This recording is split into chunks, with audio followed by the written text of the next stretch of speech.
Hello, everybody, and welcome to the Tardis Zone. This is the Tardis Zone Talks. I am your host, Noel. I hope you're all doing very well indeed. Sorry about the delay. I actually read it at 4:45 rather than 5:30. And then I got distracted because I was watching Gordon Ramsay because I take little breaks during my streams and all of that, so I don't go completely mad. But we're here to talk about the whole fact that Season 3 of RTD's era has not been confirmed. Official from RTD himself, no decision has been made. And I want to ask, even if you haven't watched, I want to ask you guys, obviously that turn up in the chat and we panel, what they think the future holds for Doctor Who. Will we see a Season 3, or do they believe we may be on the verge of cancellation? But RTD has confirmed what I've been telling you all on this channel, and I told you last year. No decision has been made on Doctor Who. So both sides of fandom have been lying when they've said it's cancelled, and those who have been saying it was renewed, they've all been lying through their teeth as usual. This is one of the reasons why I've come back as well, because, as you all know, my sources are actually, very reliable anyway. But I did say there was no decision made. They don't need to make a decision yet. But, we're at very trying times if you're a Doctor Who fan, because the show did not get received as well as people have made it out to be, especially the demographic who have followed the show ever since its conception, and those fans that joined up in 2005. It's not appealing to those fans. It's appealing to the younger crowd, but they never stick around anyway. So that's what we're going to be discussing today. And of course, I'm not alone on this panel. I also have my two co-hosts joining me this week to talk about this particular topic. So first of all, because he was here first, we've got the one and only Christian from the Legend of the Travelling Tardis, who's probably eating his lunch right now, so that'd be my fault. Oh, he's not. He just didn't unmute his mic. Like me at the start, I forgot that I was mute. I was like, oh, for fuck's sake. Anyway, I try to keep it off because I don't want to walk in or say something right when you bring me in that I'm not supposed to be saying, and then it gets out on there. It's like, you're grand. We say all sorts on this channel, as you know. Anyway, okay. But we're not alone. Of course, we do have them. Let's hope there's no technical difficulties, but we do have the one and only Cinnamon Toast Crunch joining us as well. Tasty. And milk. We can hope and pray, but we make no promises. Well, you're doing all right so far. I can hear you straight away, so that is good. So let's get straight into it, guys. And I'll start with you, Christian, because I know we don't have you for long, and my apologies for being a bit late. I read it wrong. I thought you meant 5:45, but you obviously meant half 5. So my bad. So we're 15 minutes late. My bad, folks. But playing the missus, she wanted to watch Gordon Ramsay. Anyway, let's get on with it. Christian, I know you haven't been watching, but from a point of view as a fan, what would your feelings or opinions be if Doctor Who say, for example, was cancelled, would you lose any sleep over it at this stage? Yes and no. Yes, because I think I'm on the Christopher Eccleston, the last interview that he did, or the last convention that he did, mindset. I think we need somebody in there who, I mean, like, it's, at some point, it's kind of like a relationship that you're like, you know what, there's no point. I don't even know why I'm here. I come into this house and there's a complete stranger. I don't know who this person is. We barely talk. I don't even know if I want this person in here anymore. And I've gone on to other things, which is very scary for me to feel about one of my favorite TV shows. I'm actually watching classic stuff. I've gone back what I call the classic New Who, which is Eccleston all the way up to Peter Capaldi. And that's where I'm kind of finding solace, because that's what people are just like, well, if you don't like it, you got some old stuff. I'm like, well, I guess I'll go back to the old stuff. I've got all these DVDs, might as well put them to good use. So, by the way, for those of you in the present day, DVDs are those little round discs. Now that we've got streaming services and all that, but like I said, I feel like I'm with a partner that doesn't respect me, doesn't want me, so I feel reciprocated. And I feel like maybe if I get a new partner, or if my partner better regenerates, everybody says, well, the next person's going to be awful. The next person's going to be awful. And we've been saying that, and the next person ends up being awful. So I'm just like, can this get any more? I'm just like, there might have been some great stuff, but you steered me away from even having this relationship. I mean, you chased me out of the room, and then you expect me to do household chores. No, I'm done. So, to answer your question, hey, YW, to answer your question, it's not that I do miss what I guess because I'm going to the classic stuff. Yeah. I miss what it represented. I don't respect it now, and especially this new gear that Russell T. I mean, when he said that he was going to go more fantasy than sci-fi, that's when I was like, dude, you've totally lost the mark. You've totally taken in a direction that it should never go. This is not Harry Potter. This is not a magic wand. This is basically sci-fi. This is telling me that you can't write something. So I got to do this to make things work. No, you can write sci-fi. You've done it before. And put a little heart into it. Cinnamon. Thank you, Christian, for that. That's I'd say I'd feel the same as you. That's why I'm back talking about. I just can't leave. But at the same time, I'm like you. He's kind of told us, well, screw you sort of attitude. But you do hope, don't you? You always do as a Doctor Who fan. For me, it's like it improves, or they even start listening. That's the problem that I think we have in society and in general, is that the people behind these things never listen. Well, I mean, it's just it's now a marriage. You've been together for 30 years, and then all of a sudden, your partner has changed in a way that you're not comfortable with. Maybe not respectable, but you don't feel comfortable with, and she keeps going out and doing stuff that you don't want to do, and she's going to places you don't want to go, and she doesn't even respect you anymore. And that's what I feel. I mean, for me, you were mentioning Gordon Ramsay. One of the things I think he says the best is that I can't respect somebody who can't take an ounce of criticism. And the current RTD cannot. If he gets an ounce of criticism, he rebels. And just like me professionally, and you and I being podcasters, if somebody criticizes me, I can take it for what it's worth. It's a Yelp review. I can take it for what it's worth. I could remove it.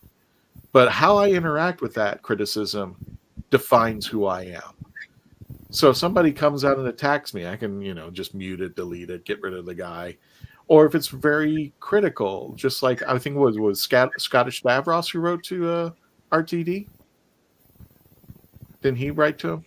No. No, it was Jordan Jack Rabbit, and he told him to F off.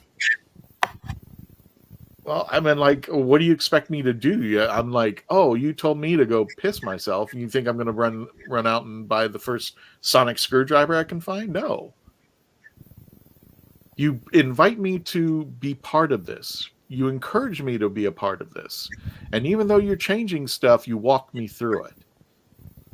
To just tell me to F off is laziness. That's just sheer laziness. And don't expect people to be, contributing to this if you're going to tell them. I don't know when this whole thing about let's start bashing fans and let's call fans who are not fans. And I know you have a different respect for that, Noel, but fandom to me is inward. And I already mentioned it earlier. It's just like, can you be a Doctor Who fan and like a comic book, one comic book with the third Doctor about 20 pages long? Are you a Whovian? And during our episode, we said, yes, you are a Whovian.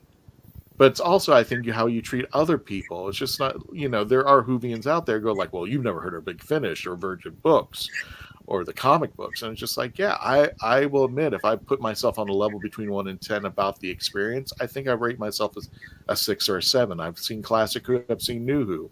I've read a few of the comic books. I've read some of the Virgin books, and I've, listened to an awful lot of Big Finish. But I'm sure there's a couple people out there who will run rings around me.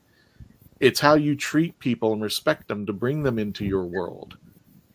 And when you're doing a Taika Waititi on them, which I'm now phrasing, don't expect them to spend money. Don't expect the studio to go, well, you know what, you brought in a lot of people and convinced them. No, you didn't. You scared them off. And they did exactly what you wanted them to do. They left.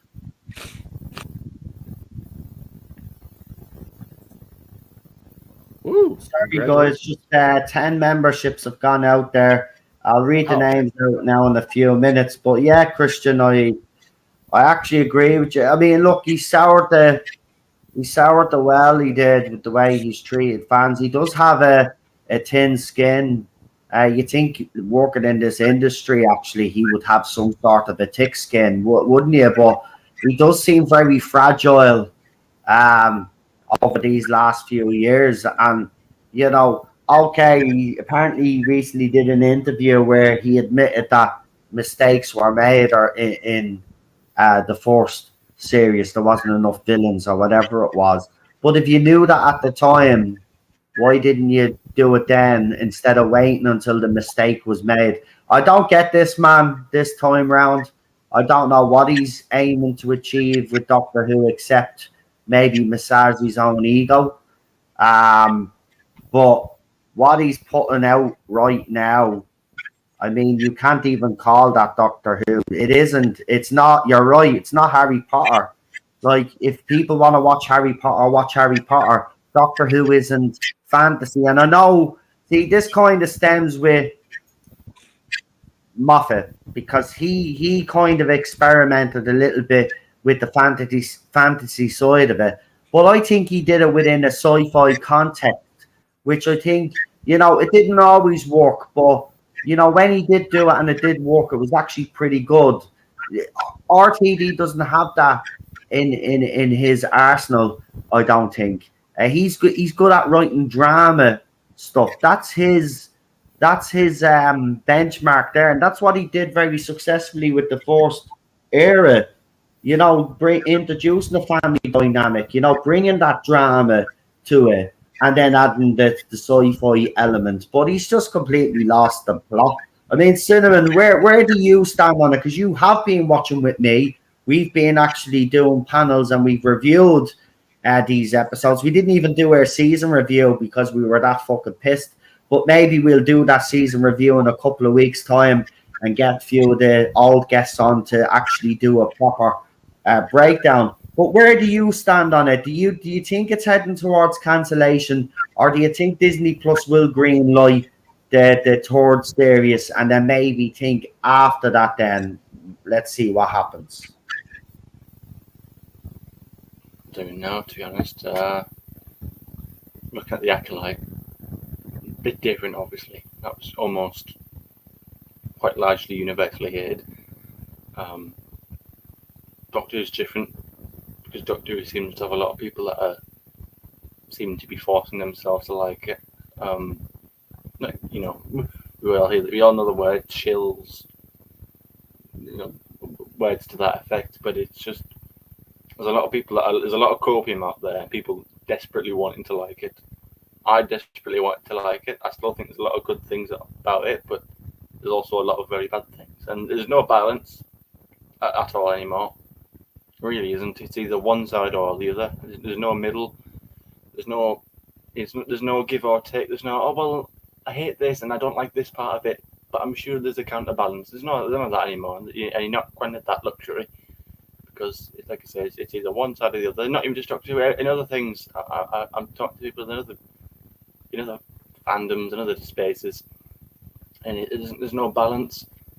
So, you know, and again, they even posted something on Facebook or something on the social media channels, the official account, dancing on the ceiling or something more, like insinuating that they were getting up to the Doctor and Jonathan Groff's character were getting up to anything untoward, and it's like, how out of touch. You really don't understand the show, do you? Which is really weird considering the showrunner is a fan since he was 3. You know, how do you get to this far in your life where you've run the show before and did it very, very well, bar a few things that people might have had issues with, but you do it. You did a successful job, and then you go back, and that's what people say. Never go back. People say he's gone back, and it's a different experience, a deliberate one. Deliberately want to change a few things, and you know, change can be good, but if it's just change for change's sake, then what's the point? There's no, Doctor Who has a distinctive formula. Slutifying and you know, making him out to be some sort of predator in the way he was in Rogue, where he's just running around aggressively flirting with this guy. Like, give it a rest. Like, that's not what I want to see the Doctor be. And gay men do not want to see the Doctor be that. It's very, very, very self-insertive. It's almost, like I said before, it's almost like Russell's been waiting for years just to get this off his chest and to finally do it, like his own little fan fiction. It seemed a bit weird because he went from that, where it was all terrible, and then he kind of went back to normal again, or as normal as the shooty Doctor is normal, his normal. The very next episode. It's just a whole. I don't really care much about it. They had the whole comic of shit, to be honest. Yeah. It was there. It existed. Okay, do I want to sit there and listen to an hour show or a panel? They sat there for an hour just giggling and, like Charlotte pointed out, laughing about like plot devices, plot holes. It's like, yeah, that's a genuine criticism. You know, while you sat there giggling, people are actually criticizing that. You know, how does she make it so on? There's so many questions. You know, and there's always going to be questions. If a human being's writing a story, if it's not actually real, then like if it's just pure imagination, there's going to be a few small slip-ups. But it's like there's always, you know, if you go back in any story or any previous era, there's going to be a few small niggles. But these are some big ones. You know, how does she make it? How does this happen? Well, if that happens, then that doesn't make this one thing make sense. It's just. It just brings up an question. It just seems like Christian said. It seems like you're in a relationship and then you're not being respected. It's like you put all this time and effort, and we're accused of just hating because of hating. And you're getting nothing back. You're getting nothing back. Like laziness from them. We get grief for wanting to express an opinion, but because it's not the right opinion, you're instantly shut down, or you ganged up on, or you have to have about 15 different people in the replies to tell you the exact same thing, because one person's not enough. You've got to have 5 other people join in as well. It's just, you know, again, it's very, very give and take relationship. We give, they take. What are we getting back? Are we getting value for money? Are we getting enjoyment? I mean, I don't know why, but everything's like heating up a minute. Like, and I keep seeing articles. I see Sylvester McCoy's coming out and saying the show's always been political. Which, okay, yes, it has, but it never beat you over the head with it. And it was always done to service the story. Even Matt Smith's come out. But hold on. When they talk political, they're actually talking political. What's happening in modern Doctor Who is RTD's era is not political.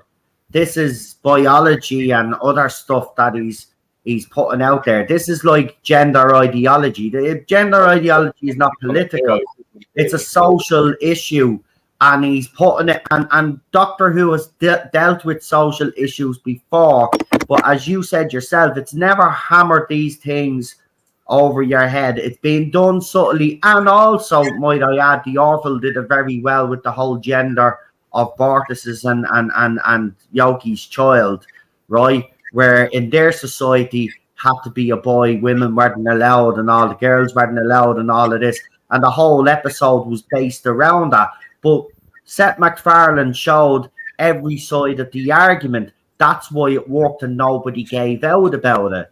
See, you could do these things if you give all sides of the argument, but what RTD is basically doing is, these are my opinions, this is how I see the world, and you have to accept it. Well, the problem with this is that, and both Shooty and RTD said this, Doctor Who's for everybody.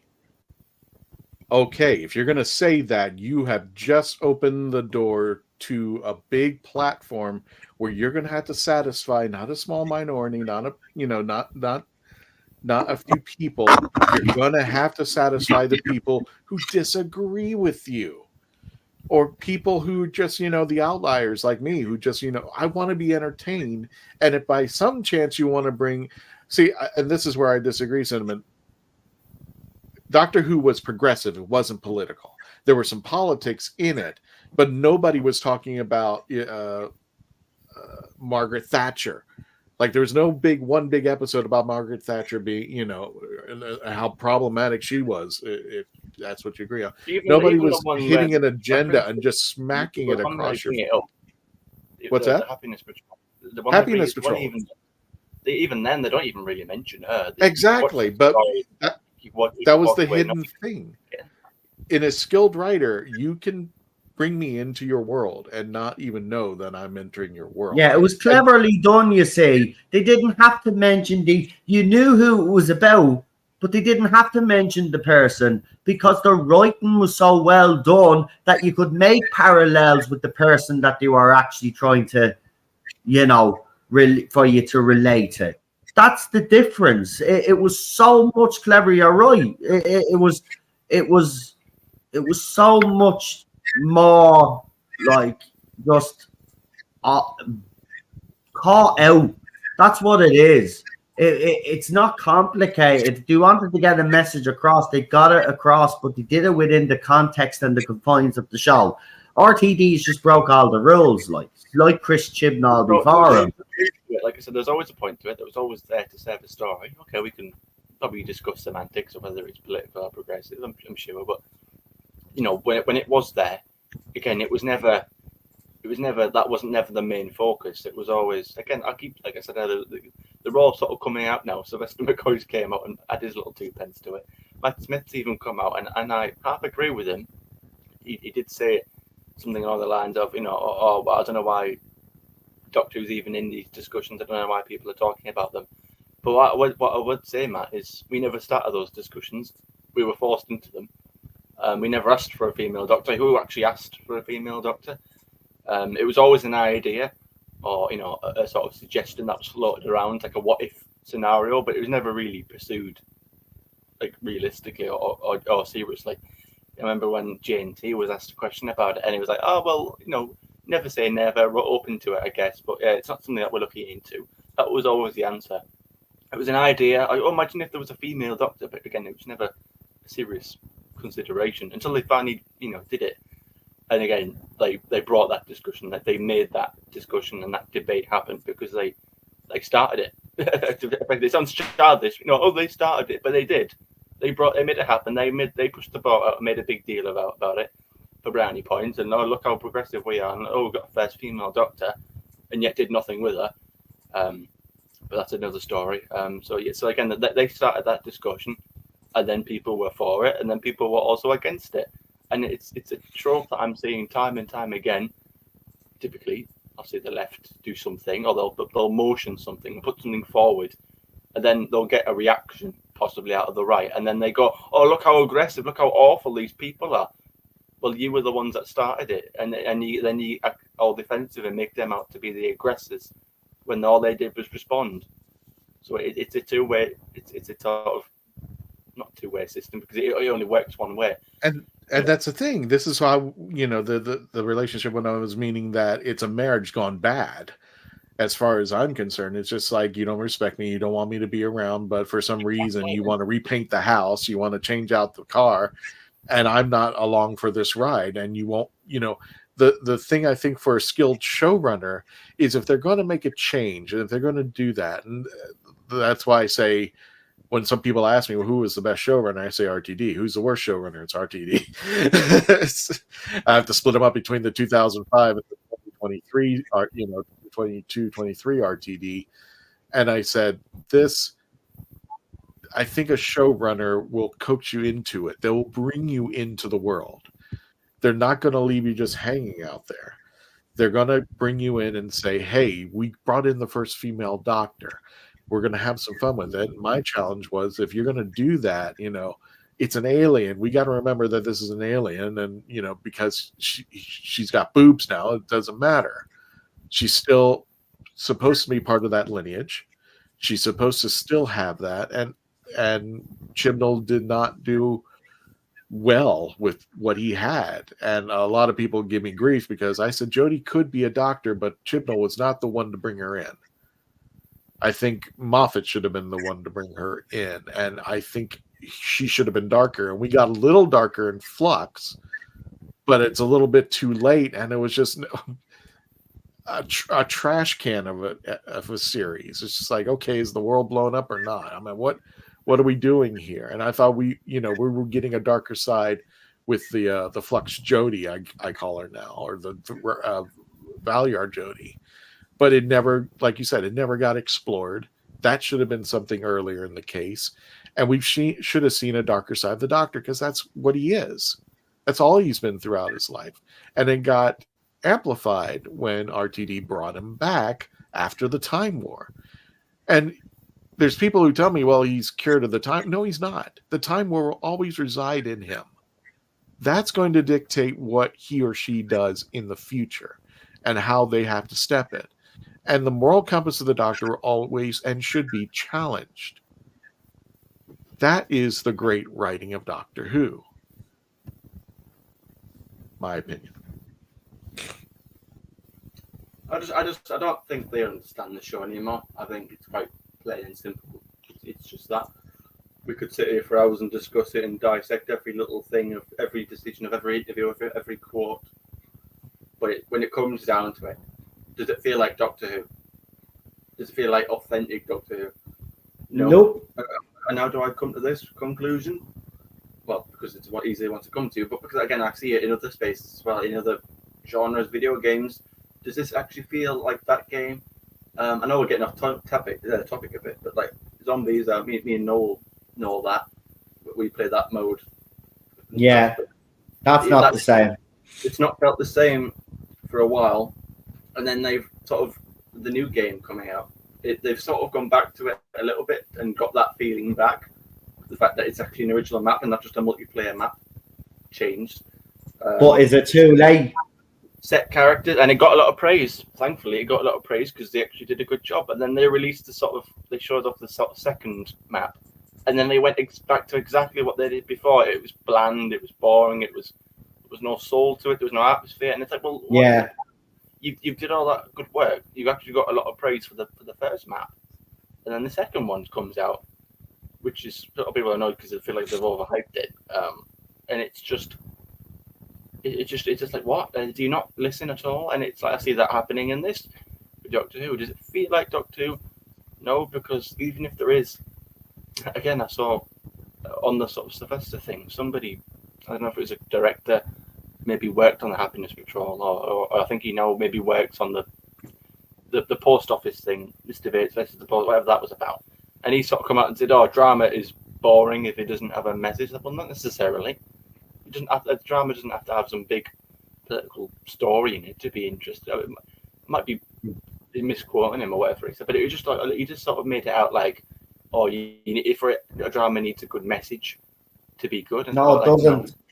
It just needs a good Doesn't it? story. Needs good character development and a story and a plot that actually makes sense. That's it. It's not that hard of a brief, actually. Do you know what I mean? This is what's baffling to me, right? Disney wants to know why they're failing and all these other studios do.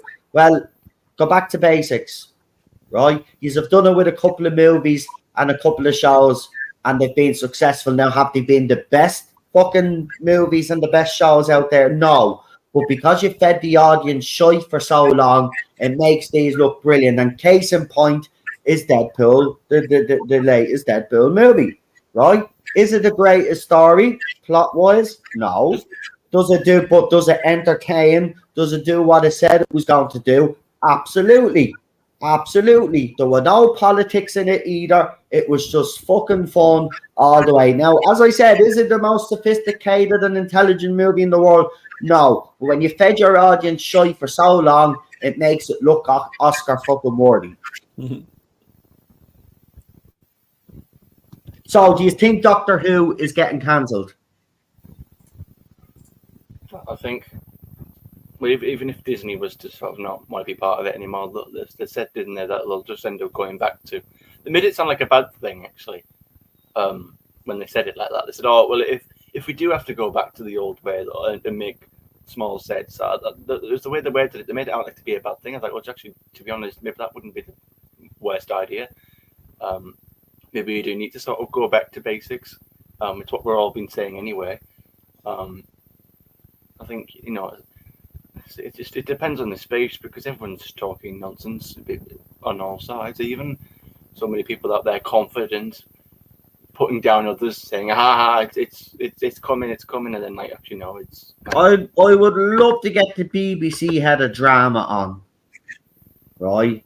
Because I reckon if the BBC head of drama was to actually listen to proper Doctor Who fans, I mean, fans like us, right? And listen to why the show is not doing well, and we could give them look. Basically, we're not telling you how to write the show, but you need to bring in people that know sci-fi. You need to bring it back to basics. It doesn't need all the flashy CGI and all of this. Doctor Who fans, with Doctor Who's always had the advantage because it had top level writing. It always has, even with shaky sets and all of that back in the day.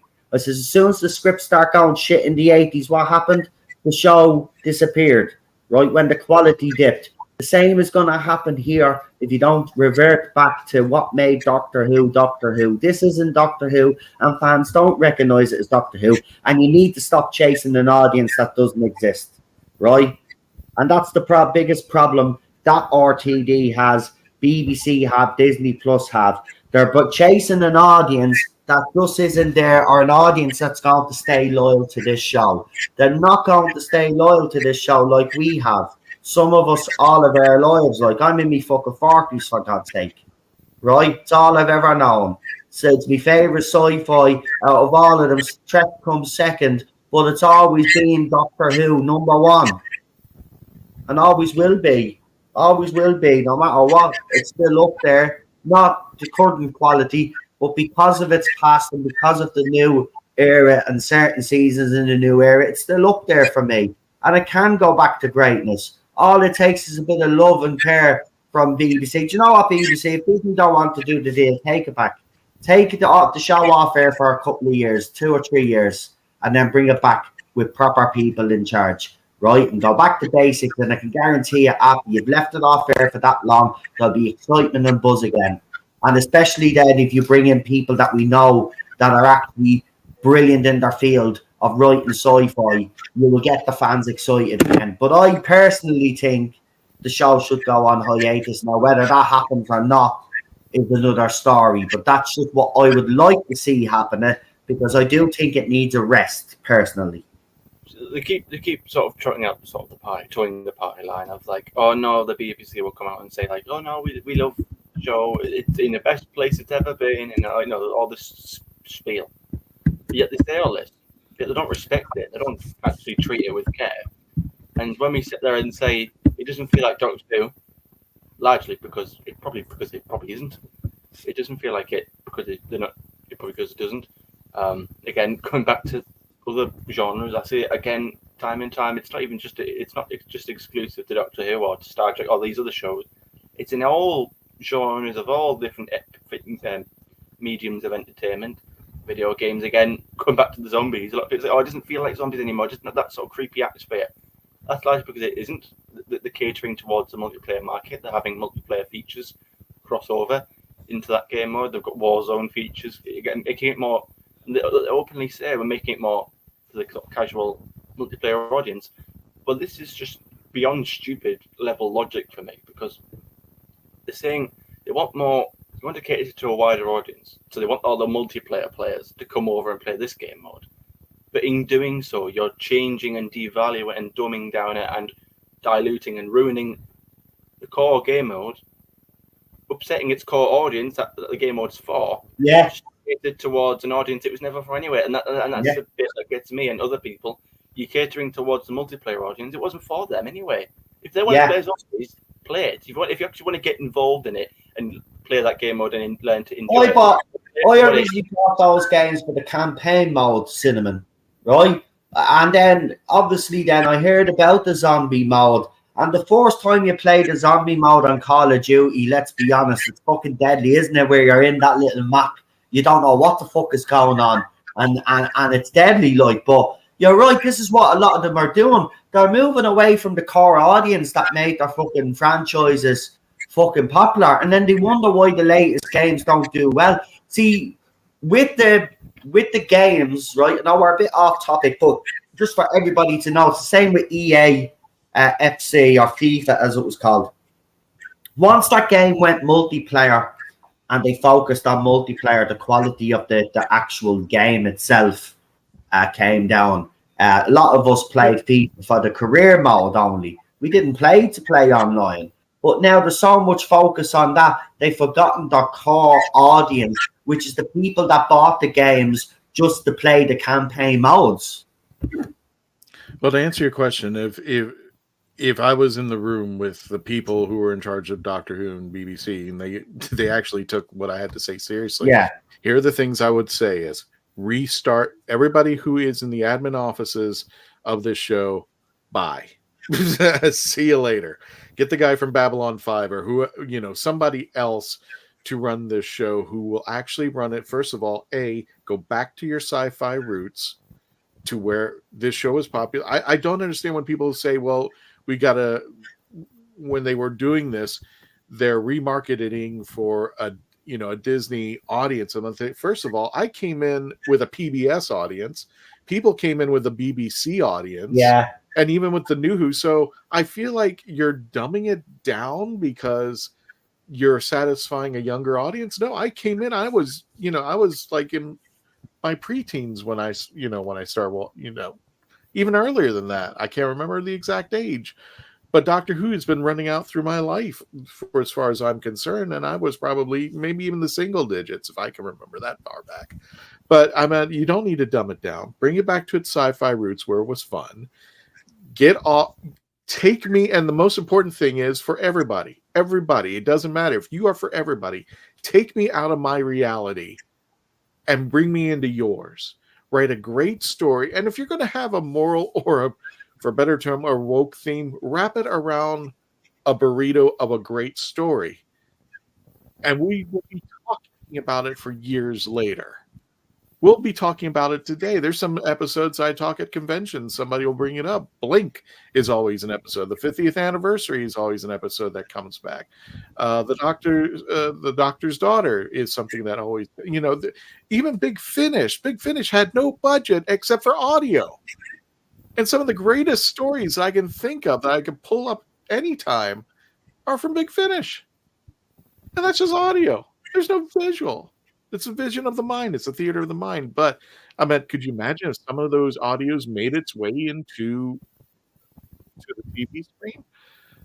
I just think there is so much treasure trove of history, and I don't even understand why people come up and say, I don't understand why people say, well, I don't appreciate them bringing back old villains. Why not? You don't even know who they are for the most part. A lot of these kids don't even know who they are, so give them a refresh, give them a reboot, bring that universe back into that into our world and show them what it looks like, with better makeup, better CGI. Let's bring back those creatures and have some good stories, and then you can throw in a weeping angel or an ood or a Jadoon or something new. But I felt like you've abandoned the roots. You don't care about us, and that's why I'm kind of sitting here going like, I'd rather be out of the house than be in the house with you. You're not even working with me. And even with anything that I've got to say, you have a social media that's ready to jump on me and call me names and take me down. I'm just like, okay, but don't expect me to be sitting there for $100 sonic screwdriver with the rest of the team if I'm not even appreciated, if you're not even going to hear me out. And even if 100% you don't want to even hear what I have to say, at least give me the courtesy to say it. I see this no different than any other product, like a car. And everybody loved the car, or even a restaurant. This was an Italian restaurant. And then one day somebody walks in and says, oh, you know what? It's going to be a Mediterranean cuisine. Well, what are you going to do with all those people who enjoyed the Italian restaurant? Are you going to abandon them? Or you maybe add to the restaurant, listen to what they've got to say. And if you want to bring them into the Mediterranean restaurant, you walk them in, say, here's a free sample, here's a sample of our dishes. We'll give you a discount for coming in, so you can try out new things. We have specialty drinks. I'm incorporating you so that maybe your taste will change or at least adapt to it. I know I'm not going to get a whole audience in, but I'm going to show you as an audience member, as somebody who's put their blood, sweat, tears, money down for the show over the years, that you are respected, that you are heard, and that anything we're not taking you for granted. And I'm going to go ahead and cut it off of there. Fantastic. You said you have to head off, so we'll end it there anyway, because as we said, we're going to be talking plenty about Doctor Who over these next couple of weeks and months to come. It's going to be very fascinating. But as I said at the very beginning of the stream, as of now, RTD has said that Doctor Who has not been renewed and a decision won't be made until 2025. But it will be fascinating to see where Disney go with this. But if I were Disney, personally, I'd pull the plug. There's no point of flogging a dead horse, but that's just my personal opinion on that. Well, wait and see what happens. I don't think they should put it into the whole. I think they should just give it a new life and say, well, you know what, we were kind of like not going in a good direction. So yeah, but this will be the well, if you think about a Christian, right? This will be the third reset since Moffat left. If you think about it, right? They brought in Chibs that went all pear-shaped, so they bring RTD back in. You get rid of him then, and then now you're refreshing it again for the third time. Daniel made the point there. He's never going to trust BBC or the show again. So can they realistically do it again for a third time and expect fans to come back after the way they've been treated for the last few years? I'm not quite so sure about that, but you never know. If it is done properly, word of mouth of fans may help this along, but we'll see. But Christian and Cinnamon, I'll get you to do you a shout out. So we'll start with you first, Cinnamon. Well, yeah, like I said, I'm not going to make promises. Something will be uploaded when it's live, or whatever. But yeah, if you want to check anything out there, under the same name, Cinnamon Toast Crunch, and on X as well. Fantastico. And I hand you over to Christian Basel. Yeah, youtube.com, The Legend of the Traveling Tardis. Join us tonight. We're going to be interviewing Max Michaels from Ancient City Con, which will actually our first convention. First time there at that convention in St. Augustine, Florida, which will be taking place the 13th through the 15th. So if you're in the area, please join us there. Otherwise, tonight we're going to have a special. We've been reviewing classic New Who. We're starting from the beginning. And we started at the beginning of New Who since Christopher Eccleston. Now we're going through David Tennant and until we reach the Christmas episode. And for the holidays, we're going to have some special Halloween, Christmas, and a special performance by Phantasmagoria. So please check us out. Give us a subscribe and a like, and of course, always like the official Tardis Zone. Got to run, everybody. Please stay safe out there. I'll catch you next week, and love to you all. Thank you so much. Fantastic. And we'll talk to you guys all again tomorrow. I know I'm a bit rushing off tonight, but I'm plenty busy. I've got to spend time with the missus as well, because these last couple of months I've been like full on with everything, and I have promised her, because she's going away, as you know, she's going home to visit her parents soon. So I'm going to spend as much time as I can with her. So I'm going to head off now, guys. So I hope you enjoyed it. It's good to be back talking Doctor Who again. I've got to admit, I feel refreshed. But remember, as I said, the sequence of events are playing out exactly the way I said they were going to play out. Myself and Charlotte speculated as well, that a lot of the decision maybe, and this was just speculation, this wasn't that I got, but we speculated last week that maybe, Disney and all the people involved are waiting to see what happens with the Christmas special season 2 before they make any decision, maybe even wait and see how well the spin-off is actually received. There could be factors like that involved in the decision-making process when it comes to renewing the third series. But as of now, it's up in the air. So those people that are jumping the gun and saying it's cancelled are absolutely wrong. And those jumping the gun or claiming that it was renewed were obviously wrong also. Remember, guys out there, I always have told you this ever since I've done this. Be careful who you're listening to out there. There's a lot of people out there that will just lie for the sake of lying to make themselves look good. And in reality, time and time again, these people are exposed. You just have to be careful. There's some, as you know, there's some genuine people out there that do this kind of stuff. And they're the people that I implore you to be giving your time of day to, not charlatans in this fandom who are claiming that they know everything and then go and actually attack others for having their opinions and their beliefs. It's not going to be happening under my watch anymore anyway. So listen, take care of yourselves, yeah? If any of you have any problems, you know where I am as always. Let me know. And of course, if there's anything Doctor Who related that you would like me to cover on the channel, you are more than welcome to send me a DM or whatever.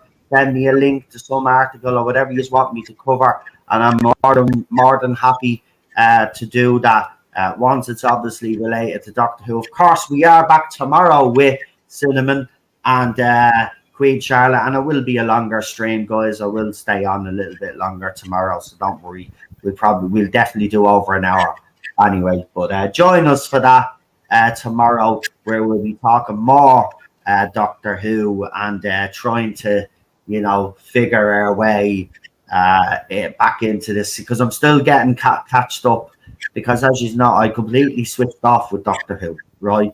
So right now I'm just catching up to speed on everything again. Articles and stuff. I wasn't, again, the Comic Con, I couldn't really care less. Yeah, we couldn't care less about that either. Yeah. The sad thing is, we covered Jodie's Comic Con, and I think this is the first time that it is the first time, because we always covered Comic Con. Everybody in the channel, we covered Comic Con, Children in Need and all of that. Just didn't bother this time round. Just didn't bother. We knew exactly what we were going to get. Giggling, denial, oh, everything's fantastic. And it's like, do I really, again, that's what I thought. Do I really want to sit there and watch the full hour of them just sort of denying everything? Or just like, again, there was someone asked him a question and he didn't even really entertain it. He went on a rant about, or LGBT is more important or whatever.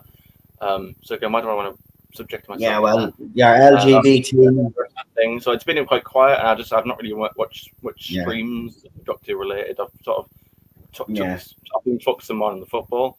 Well, we'll get back into it. Don't you worry. We'll get back into it. We'll get back up to date and all. I know Charlotte has been still talking about Doctor Who, so she's up to date on everything, and she'll be able to fill us in as well when we talk about certain topics. But it'll take me it'll take me at least a week to get caught up anyway, guys. But once we're caught up, then full steam ahead. And then, like you seen yesterday, I just came on and did an article thing. I will do that again, like the old days, like we used to do. Now, of course, remember, I'm still running the other channels, right? So I have to divide me time, and then obviously divide me time here and spend a bit of time with the wife and relax and all of that, use ourselves. But we're getting there. But we'll be back tomorrow. We still have our membership stream coming on Sunday, and we have some people that were gifted memberships earlier on in the chat. So if I can just briefly, hopefully it's not gone too far, that I can actually mention the names there that got the chat.